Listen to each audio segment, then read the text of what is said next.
اعوذ باللہ السمیع العلیم من الشیطان الرجیم بسم اللہ الرحمن الرحیم۔ السلام علیکم ورحمۃ اللہ وبرکاتہ۔ ڈیئر اسٹوڈنٹس، آپ نے دیکھا ہوگا کہ میرے چینل پہ جو بھی ویڈیوز ملتی ہیں آپ کو لانگ ویڈیوز ملتی ہیں، اس کی وجہ پتہ کیا ہے؟ شارٹ ویڈیوز اگر آپ دیکھنا چاہتے ہیں، جسے دوسرے لفظوں میں کہتے ہیں نا بھاگ دوڑ کے پاس کرنا، تو وہ آپ یوٹیوب پہ بہت زیادہ چینل موجود ہیں، کسی بھی چینل کو کھول سکتے ہیں۔ لیکن میری ایک یہ سوچ ہے، انشاءاللہ اللہ اس کو کامیاب کرے گا کہ اس چینل پہ آپ کو یہ جو ہے نا شارٹ جو ہے راستے نہیں بتائے جائیں گے کہ پاس ہو جائیں گے، یہ کر لیں وہ کر لیں پاس ہو جائیں گے، نہیں، انشاءاللہ اس چینل پہ آپ کو پوری کی پوری کتابیں پڑھائی جائیں گی، اور انشاءاللہ اس چینل پہ پاس ہونے کی بات نہیں ہوگی بلکہ علم حاصل کرنے کی بات ہوگی۔ اصل چیز جب سے ہمارے طلباء نے اور بعض اساتذہ نے یہ ذہن بچوں کا بنا دیا نا کہ جی پاس ہونا ہے، تو پھر بچوں کا ذہن جو ہے وہ علم کی طرف نہیں ہے، وہ صرف پاس ہونا اور ڈگری حاصل کرنے کی طرف ان کا ذہن چلا گیا، ٹھیک ہے؟ تو اس چینل پہ انشاءاللہ اگر اللہ نے زندگی رکھی تو اس چینل پہ علم کی بات ہوگی، نہ کہ کوئی شارٹ کٹ راستہ بتایا جائے گا پاس ہونے کا، تاکہ بچے اپنے پڑھائی کو ضائع کریں اور علم بھی حاصل نہ کر سکیں، ٹھیک ہے؟ تو انشاءاللہ میں الحمدللہ اپنی بات پہ، اگر کم بچے ہیں، کم طالب علم آئیں گے کوئی مسئلہ نہیں، لیکن جو آئیں گے وہ کچھ نہ کچھ حاصل کریں گے۔ تو پہلے ہم نے سورۃ البقرہ جو ہے وہ مکمل پڑھی ہے لفظ بلفظ ساری۔ آج انشاءاللہ ہم سورہ آل عمران شروع کرنے جا رہے ہیں۔ فرسٹ ایئر کتاب ہے ترجمۃ القرآن، جو نئی کتاب شامل ہوئی ہے۔ ظاہری بات ہے بڑی ٹف ہے، لیکن اگر آپ اس کو پڑھنے کا حق ادا کریں گے تو یہ ٹف آپ کے لیے نہیں ہوگی، ٹھیک ہے؟ تو آج جو ہمیں پڑھنا ہے سورہ آل عمران کا تعارف اور خصوصیات، ٹھیک ہے جی؟ جلدی سے سب سے پہلے اس کی ریڈنگ کو شروع کرتے ہیں، ٹھیک ہے؟ ریڈنگ آپ نے کرنی ہے، یہ بہت زیادہ ضروری ہے، لازمی ہے۔ اگر ریڈنگ بھی نہیں کریں گے تو پھر جب امتحان میں ایگزامینیشن ہال میں پیپر آپ کے سامنے آئے گا تو پھر آپ ادھر ادھر دیکھیں گے کہ یہ میرے ساتھ کیا ہوا، ٹھیک ہے؟ سورۃ آل عمران قرآن مجید کی ترتیب کے اعتبار سے دوسری سورت ہے۔ اس میں کل 200 آیات ہیں، ٹھیک ہے؟ آپ دیکھ لیں جی، سورۃ بقرہ کی 286 آیات تھیں اور اس سورت کی کتنی آیات ہیں؟ 200 ہیں۔ اب یہ تو ذہن بنا لے کہ سورہ بقرہ سے کم چھوٹی ہے، ٹھیک ہے؟ اگر سورۃ بقرہ پڑھنے کے لیے آپ کو 2 یا 4 یا 5 دن لگے ہیں سننے کے لیے ان کی ویڈیوز کو، تو اس سے کم ہی لگیں گے دن اس کی ویڈیوز کو دیکھنے اور سننے اور یاد کرنے کے لیے، ٹھیک ہے؟ اس میں کل 200 آیات ہیں۔ حضرت عمران حضرت مریم علیہ السلام کے والد کا نام ہے۔ حضرت مریم علیہ السلام حضرت عیسیٰ مسیح علیہ السلام کی والدہ ہیں اور بہت فضیلت والی خاتون ہے، ٹھیک ہے جی؟ آل عمران کا مطلب ہے عمران کا خاندان، ٹھیک ہے؟ اس سورت کی آیت نمبر 33، ٹھیک ہے، تا 37 میں اس خاندان کا ذکر آیا ہے، اس لیے اس سورت کا نام سورۃ آل عمران ہے، ٹھیک ہے جی؟ آگے چلتے ہیں جی۔ سورۃ آل عمران کا ایک نام امان اور ایک نام زہرا بھی ہے، ٹھیک ہے؟ ایک نام زہرا بھی ہے، اور نبی علیہ الصلوۃ والسلام نے سورۃ آل عمران اور سورۃ بقرہ کو دونوں کو نام دی الزہراوین، 2 تابناک 2 چمکتی ہوئی صورتیں، ٹھیک ہے جی؟ اب چلتے ہیں آگے۔ نبی علیہ السلام کی حدیث آ گئی ہے۔ حضرت محمد خاتم النبیین علیہ الصلوۃ والسلام نے ارشاد فرمایا، 2 روشن صورتوں سورۃ البقرہ اور سورۃ آل عمران کو پڑھا کرو، ٹھیک ہے؟ میں نے بتایا تھا نا 2 تابناک روشن الزہراوین، ٹھیک ہے؟ اچھا، کیونکہ یہ دونوں قیامت کے دن اس طرح آئیں گی جیسے بادل ہوں یا جیسے پرندوں کے 2 صف بستہ جماعتیں ہوں، پرندوں کی 2 صف بستہ جماعتیں ہوں، یہ اپنے پڑھنے والے کے لیے شفاعت کریں گے، ٹھیک ہے جی؟ یہ اس کی فضیلت ہے، یہ اپنے پڑھنے والے کے لیے شفاعت کریں گی۔ اب اگر امتحان آ جائے کہ امتحان میں یہ سوال آ جائے کہ سورت جو ہے وہ کیا اس کا نام ہے آل عمران کی کوئی فضیلت بیان کریں، تو آپ نے صحیح مسلم کی اس حدیث کو، جو 805 نمبر حدیث ہے، اس کو یاد رکھنا ہے، ٹھیک ہے؟ حضرت انس بن مالک رضی اللہ تعالیٰ عنہ فرماتے ہیں کہ ہمارے زمانے میں جو شخص سورۃ البقرہ اور سورہ آل عمران کا عالم ہوتا تھا، اسے بہت علم اور عزت، اسے بہت اہمیت اور عزت دی جاتی تھی، ٹھیک ہے جی؟ یہ مسند احمد میں موجود ہے، ٹھیک ہے؟ اور اس کا بھی جو نمبر ہے اس کو بھی آپ نے یاد رکھنا ہے۔ یاد رکھیں کہ جب بھی آپ نے امتحان میں کوئی حدیث یا قرآن کی کوئی آیت لکھنی ہے تو اس کے ریفرنس جو ہے وہ ضرور دینے ساتھ حوالہ جات، اس سے جو ہے وہ پیپر کی خوبصورتی ہوگی اور آپ کو نمبر بھی اچھے ملیں گے، ٹھیک ہے جی؟ سورہ آل عمران کی آیت نمبر 61 آیت مباہلہ کہلاتی ہے، ٹھیک ہے جی؟ اس آیت میں اللہ تعالیٰ نے حضرت محمد رسول اللہ صلی اللہ علیہ وسلم کو غیر مسلم کے ساتھ مباہلہ کرنے کا حکم دیا، ٹھیک ہے جی؟ مباہلہ کرنے کا حکم دیا۔ مباہلہ کا معنی کیا ہے؟ ٹھیک ہے، مباہلہ کا معنی ہے کہ کسی عقیدے کے بارے میں مختلف آراء رکھنے والے لوگ نہایت عاجزی سے اللہ تعالیٰ کے دربار میں یہ دعا کریں کہ ان میں سے جو جھوٹا ہے اس پر اللہ کی لعنت اور پکڑ ہو۔ ٹھیک ہے جی، جب دو گروہ آپس میں تنازع کر رہے ہوں تو پھر اس کا آخری حل ہوتا ہے مباہلہ۔ ٹھیک ہے، حق پر کون اور باطل پر کون ہے، مباہلہ کا واقعہ۔ ٹھیک ہے، یہ اپنے ذہن میں رکھنا ہے جی، بہت ہی امپورٹنٹ ہے۔ ٹھیک ہے جی، یہ اس کو یاد رکھنا، یہ سوال لازماً آپ کی کتاب میں آ سکتا ہے کہ مباہلہ کا واقعہ تحریر کریں۔ ٹھیک ہے جی، مباہلہ کا پس منظر یہ ہے کہ عرب کے علاقے نجران میں، ٹھیک ہے، نجران میں نصارہ بڑی تعداد میں آباد تھے۔ ان کا ایک وفد نبی کریم صلی اللہ علیہ وسلم کے پاس مدینہ منورہ آیا۔ یہ وفد 60 افراد پر مشتمل تھا۔ ٹھیک ہے، ان میں 14 بڑے بڑے سردار بھی تھے۔ ان سرداروں میں 3 افراد بہت خاص تھے، ان کے دینی اور دنیاوی معاملات وہی 3 افراد دیکھتے تھے۔ یہ وفد اعلان نبوت کی خبر سن کر نبی اکرم صلی اللہ علیہ وسلم سے مناظرہ کرنے کی غرض سے آیا۔ اس وفد نے بارگاہ رسالت میں اپنے گمراہ کن عقائد پر دلائل دینے شروع کر دیے۔ ٹھیک ہے جی، آگے چلتے ہیں۔ نبی اکرم صلی اللہ علیہ وسلم نے تمام دلائل سماعت فرما کر ایک ایک دلیل کو رد فرمایا اور وہ لوگ لاجواب ہوتے چلے گئے۔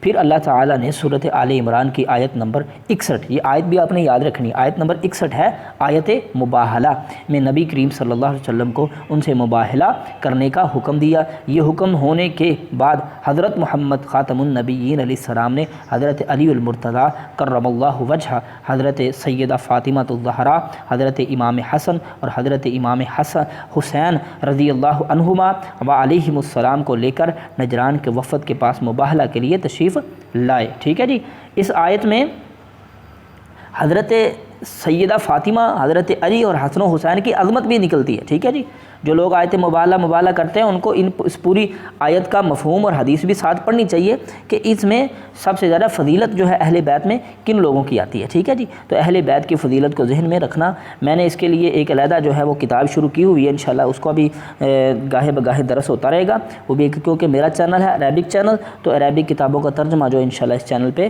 اور بھی ٹاپک پہ آئے گا انشاءاللہ۔ تو اب یہاں سے چلتے ہیں۔ اچھا جی، نجران کے وفد کے پاس مباہلہ کے لیے تشریف لائے۔ جب پادریوں نے یہ روشن چہرے دیکھے تو وفد کے لوگوں کو تنبیہ کی کہ اگر تم نے ان سے مباہلہ کیا تو یاد رکھو تمہارا نام و نشان مٹ جائے گا۔ چنانچہ انہوں نے مباہلہ کرنے سے انکار کر دیا اور جزیہ ادا کرنے کے لیے تیار ہو گئے۔ ٹھیک ہے جی، یعنی اسلام نہیں لایا لیکن اسلام کی بالادستی کو قبول کر کے ٹیکس اور جزیہ دینے کے لیے تیار ہو گئے۔ اس کے بعد نبی اکرم صلی اللہ علیہ وسلم نے فرمایا، قسم ہے اس ذات کی جس کے قبضہ میں میری جان ہے، اللہ تعالیٰ کا عذاب اہل نجران کے نزدیک آ چکا تھا۔ اگر یہ مباہلہ کرتے تو انہیں جانور بنا دیا جاتا، ان کی وادی میں آگ بھڑکتی رہتی اور انہیں ملیا میٹ کر دیا جاتا، یہاں تک کہ درختوں پر پرندے بھی ہلاک ہو جاتے۔ ٹھیک ہے، یہ درختوں پر پرندے بھی ہلاک ہو جاتے اور سال ختم ہونے سے پہلے سارے نصارہ موت کے گھاٹ اتر جاتے۔ ٹھیک ہے جی، آگے چلتے ہیں۔ سورہ آل عمران کے اکثر حصے اس دور میں نازل ہوئے جب مکہ مکرمہ سے ہجرت کر کے مدینہ منورہ آ گئے، یعنی نبی صلی اللہ علیہ وسلم مکہ مکرمہ سے ہجرت کر کے مدینہ منورہ آ گئے تھے، مگر یہاں بھی کفار کے ہاتھوں انہیں بہت سی مشکلات کا سامنا کرنا پڑا۔ مسلمانوں کو یہاں بھی مشکلات کا سامنا کرنا پڑ رہا تھا۔ ٹھیک ہے، سب سے پہلے غزوہ بدر پیش آیا جس میں اللہ تعالیٰ نے مسلمانوں کو عظیم الشان فتح عطا فرمائی اور کفار قریش کے بڑے بڑے سردار جو ہیں وہ مارے گئے۔ ٹھیک ہے، اس بدترین شکست کا بدلہ لینے کے لیے اگلے سال انہوں نے مدینہ منورہ پر دوبارہ حملہ کیا اور غزوہ احد پیش آیا۔ ان دونوں غزوات کا سورۃ آل عمران میں ذکر آیا۔ ٹھیک ہے جی، غزوات کا ذکر آیا۔ غزوہ احد کا ذکر زیادہ تفصیل کے ساتھ آیا ہے۔ غزوہ احد کا ذکر سورہ آل عمران میں کم از کم 5 رکوع مسلسل چلتا رہا ہے، یہ اپنے ذہن میں رکھنا ہے۔ ٹھیک ہے، حالانکہ یہ کتاب میں سوال نہیں ہے لیکن یہ اضافی آپ کے علم کے لیے کہ کم از کم 5 رکوع، یعنی 5 رکوع تو مست ہیں۔ ٹھیک ہے نا، 5 رکوع مست ہیں کہ جن میں صرف غزوہ احد پر تبصرہ اللہ پاک نے کیا ہے۔ ٹھیک ہے، اب احد کی بات آئی ہے تو کیونکہ یہ بڑا خاصا طویل مضمون ہے سورہ آل عمران میں، تو اس کو بھی دیکھو کتاب والے ہائی لائٹ کر دیا۔ ٹھیک ہے جی، غزوہ احد حق و باطل کے درمیان برپا ہونے والا دوسرا بڑا معرکہ تھا۔ یہ غزوہ 7 شوال المکرم، ٹھیک ہے، 3 ہجری بروز ہفتہ مدینہ منورہ کے قریب احد نامی پہاڑ کے پاس ہوا۔ ٹھیک ہے جی، ابھی اس کی تاریخ یاد رکھنی ہے۔ 7 شوال المکرم 3 ہجری، ہجرت کیے ہوئے 3 سال ہو گئے تھے، ٹھیک ہے، مدینہ منورہ کے قریب احد پہاڑ کے پاس، ٹھیک ہے۔ یہ غزوہ مشرکین مکہ کے خلاف لڑا گیا۔ مسلمانوں کی قیادت حضرت محمد خاتم النبیین علیہ السلام نے فرمائی، جبکہ مشرکین کا سردار اس غزوہ میں ابو سفیان تھا، ٹھیک ہے جی۔ 3000 افراد پر مشتمل مشرکین کا لشکر بھرپور تیاری سے مسلمانوں پر حملہ آور ہوا۔ اچھا، غزوہ احد میں کفار کے مقابلے مسلمانوں کی تعداد 1000 سے بھی کم تھی، ٹھیک ہے، 1000 چلے تھے لیکن 300 جو ہے نا اس میں سے نکل گئے تھے منافقین، لیکن ان کے حوصلے بلند اور ایمان مضبوط تھے، ٹھیک ہے۔ 6 شوال المکرم 3 ہجری کو نماز جمعہ ادا کرنے کے بعد نبی کریم صلی اللہ علیہ وسلم مشرکین مکہ کا مقابلہ کرنے کے لیے اپنے صحابہ کرام کے ہمراہ میدان احد کی طرف روانہ ہوئے، ٹھیک ہے جی۔ اگلے دن احد پہاڑ کے دامن میں دونوں لشکر آمنے سامنے ہوئے۔ پہاڑ کے ایک درے پر حضور اکرم صلی اللہ علیہ وسلم نے حضرت عبداللہ بن جبیر رضی اللہ تعالیٰ کی قیادت میں 50 تیر اندازوں کا دستہ مقرر کیا تھا، ٹھیک ہے جی، تاکہ دشمن اس جانب سے مسلمانوں پر حملہ آور نہ ہو سکے، ٹھیک ہے جی۔ حضرت خاتم النبی علیہ السلام نے درے پر مقرر مجاہدین کو تاکید فرمائی کہ جب تک انہیں حکم نہ ملے اس جگہ کو ہرگز نہ چھوڑیں، ٹھیک ہے۔ آپ نے تو یہ بھی فرمایا تھا کہ ہمیں شکست بھی بالفرض مل جائے اور ہمارے جسم کو جو ہے پرندے نوچ نوچ کے بھی کھانا شروع کر دیں، تب بھی تم نے اس پہاڑ کو نہیں چھوڑنا، ٹھیک ہے، اتنی تاکید کی تھی، ٹھیک ہے۔ مارکا کے شروع میں مسلمان غالب آنے لگے اور کچھ دیر بعد کفار شکست کھا کر فرار ہونے لگے۔ مسلمان سمجھے کہ وہ جنگ جیت گئے ہیں۔ اس صورتحال میں درے پر مقرر مجاہدین کی جماعت میں سے چند مجاہدین کے علاوہ باقیوں نے اپنی جگہ چھوڑ دی۔ دشمن فوج نے اس موقع کو غنیمت سمجھتے ہوئے اس درے پر کسی طرح قبضہ کر لیا اور مسلمانوں پر دوبارہ حملہ آور ہو گئے۔ اب آپ یہاں پر ذہن میں رکھیں کہ جو جنگی حالات ہوتے ہیں اس میں چھوٹی سے چھوٹی غلطی بھی جو فوج کی ہوتی ہے وہ پورا نظام جو ہے تلپٹ کر سکتی ہے، ٹھیک ہے، چھوٹی سی غلطی کہ جس نے پورا جو ہے فتح کو شکست میں بدل دیا۔ مزید برآں یہ افواہ بھی اڑا دی گئی کہ نبی کریم صلی اللہ علیہ وسلم معاذ اللہ شہید کر دیے گئے ہیں۔ اس جھوٹی خبر نے مسلمانوں کے حوصلے پست کر دیے اور ادھر ادھر بکھر گئے۔ تاہم کچھ جانثار صحابہ کرام نبی اکرم صلی اللہ علیہ وسلم کے ساتھ ثابت قدمی سے ڈٹے رہے اور آپ علیہ السلام کی حفاظت کا فریضہ سر انجام دیا۔ ان صحابہ کرام رضوان اللہ علیہ مجمعین میں حضرت طلحہ بن عبید اللہ رضی اللہ تعالیٰ، حضرت حمزہ رضی اللہ تعالیٰ، حضرت علی کرم اللہ وجہ خاص طور پر قابل ذکر ہیں، ٹھیک ہے جی۔ کفار کے دوبارہ حملے میں حضور صلی اللہ علیہ وسلم کا چہرہ مبارک زخمی ہوا اور دندان مبارک بھی شہید ہو گئے۔ جب صحابہ کرام کو معلوم ہوا کہ آپ خاتم النبی علیہ السلام کی شہادت کی افواہ جھوٹی تھی تو انہوں نے دوبارہ اکٹھے ہو کر کفار کا ڈٹ کر مقابلہ کیا۔ مسلمانوں کی بہادری جذبہ دیکھ کر کافروں نے لڑائی سے پیچھے ہٹ جانے میں اہی عافیت سمجھی اور میدان جنگ چھوڑ کر مکہ مکرمہ واپس بھاگ گئے، ٹھیک ہے جی۔ غزوہ احد میں 70 مسلمانوں نے جام شہادت نوش کیا، جن میں سید الشہداء حضرت حمزہ رضی اللہ تعالیٰ عنہ بھی شامل تھے۔ اس غزوے میں یہ بھی بات عملی طور پر ثابت ہوتی ہے، علمی طور پر ثابت ہوتی ہے کہ رسول اللہ صلی اللہ علیہ وسلم کے حکم کو فراموش کرنے اور نظم و ضبط ترک کرنے سے کتنا بڑا نقصان اٹھانا پڑتا ہے، ٹھیک ہے جی۔ یہ بہت بڑا سبق ملتا ہے ہمیں سورۃ آل عمران سے اور غزوہ احد کے ان واقعات سے، ٹھیک ہے۔ آگے چلتے ہیں جی۔ سورہ آل عمران بنیادی مضامین اور اہم نکات، ٹھیک ہے جی۔ سورۃ آل عمران کا مرکزی موضوع اہل کتاب کی غلطیوں پر پردہ چاک کرنا اور اہل اسلام کو ان کی ذمہ داریوں کا احساس دلانا، ٹھیک ہے جی۔ سورہ آل عمران کا یہ مرکزی مضمون اوپر ہے، ٹھیک ہے جی۔ آگے چلتے ہیں۔ سورہ آل عمران میں دنیا کے تمام انسانوں کو یہ بتایا گیا ہے کہ انسانوں کی تمام بکھری ہوئی جماعتوں اور گروہوں کا اتحاد و اتفاق اگر ہو سکتا ہے تو صرف اسلام کے پرچم تلے حضرت خاتم محمد خاتم النبیین علیہ السلام کی قیادت ہی میں ہو سکتا ہے۔ آگے چل جائیں جی۔ سورۃ آل عمران کا خطاب خصوصیت کے ساتھ 2 گروہوں کی طرف ہے، ٹھیک ہے جی۔ کن کی طرف؟ ایک اہل کتاب یعنی یہودی اور عیسائی، ٹھیک ہے، یہودی اور مسیح عیسائی، ان دونوں کی طرف۔ دوسرے وہ لوگ جو نبی اکرم صلی اللہ علیہ وسلم پر ایمان لائے، ٹھیک ہے جی۔ پہلا گروہ یہ ہو گیا اور دوسرا یہ۔ پہلے گروہ کو اسی طرز پر مزید تبلیغ کی گئی جس کا سلسلہ سورۃ البقرہ میں شروع کیا گیا تھا۔ ان کے اعتقادی گمراہیوں اور اخلاقی خرابیوں پر تنبیہ کرتے ہوئے انہیں سمجھایا گیا کہ حضرت محمد خاتم النبیین علیہ السلام بھی اسی دین کی دعوت دے رہے ہیں جس کی دعوت شروع سے تمام انبیاء کرام علیہم السلام دیتے چلے آئے ہیں، ٹھیک ہے جی. آگے چلتے ہیں. دوسرا گروہ جسے اب بہترین امت ہونے کی حیثیت سے حق کا علم برابر اور دنیا کی اصلاح کا ذمہ دار بنا دیا. ٹھیک ہے. اچھا، علم بردار اور دنیا کی یعنی علم بردار اور دنیا کی اصلاح کا ذمہ دار بنایا جا چکا تھا. اس گروہ کی مزید ہدایت دی گئی نیز انہی پچھلی امتوں کے مذہبی اور اخلاقی زوال کا عبرتناک نقشہ دکھا کر تنبیہ کی گئی کہ ان جیسی روش مت اختیار کریں. انہیں بتایا گیا کہ ایک مسلح جماعت ہونے کی حیثیت سے وہ کس طرح کام کریں، اہل کتاب اور منافقوں کے ساتھ کیا معاملہ کریں. ٹھیک ہے جی. اب اس کے مضامین تھوڑے تفصیل سے آئیں گے. سورہ آل عمران کے مضامین کو درج ذیل نکات کی صورت میں بیان کیا جا سکتا ہے. اب یہاں سے سمجھنا تھوڑا سا آسان ہو جائے گا. ٹھیک ہے. اس سبق کو بار بار ریڈ کرنا، اس ویڈیو کو بار بار سننا یہ آپ کے لیے ضروری ہوگا تاکہ آپ کے ذہن میں یہ پہلا جو اس کا حصہ ہے نقش ہو جائے. ٹھیک ہے جی. تو چلتے ہیں. اہل کتاب یہودیوں اور مسیحیوں کے غلط عقائد کی اصلاح کی گئی ہے. ایک بات تو یہ ہے، یہ پہلا ٹاپک. ٹھیک ہے. اللہ تعالیٰ کی قدرت کی نشانیوں کو بیان کیا گیا ہے. دوسری بات ہوگی اللہ تعالیٰ کے راستے میں خرچ کرنے کے متعلق اہم ہدایات دی گئی ہیں. دیکھیں سورہ بقرہ میں بھی تقریباً 2-3 رکوع گزرے ہیں جس میں خرچ کرنے کا ذکر آیا. ٹھیک ہے.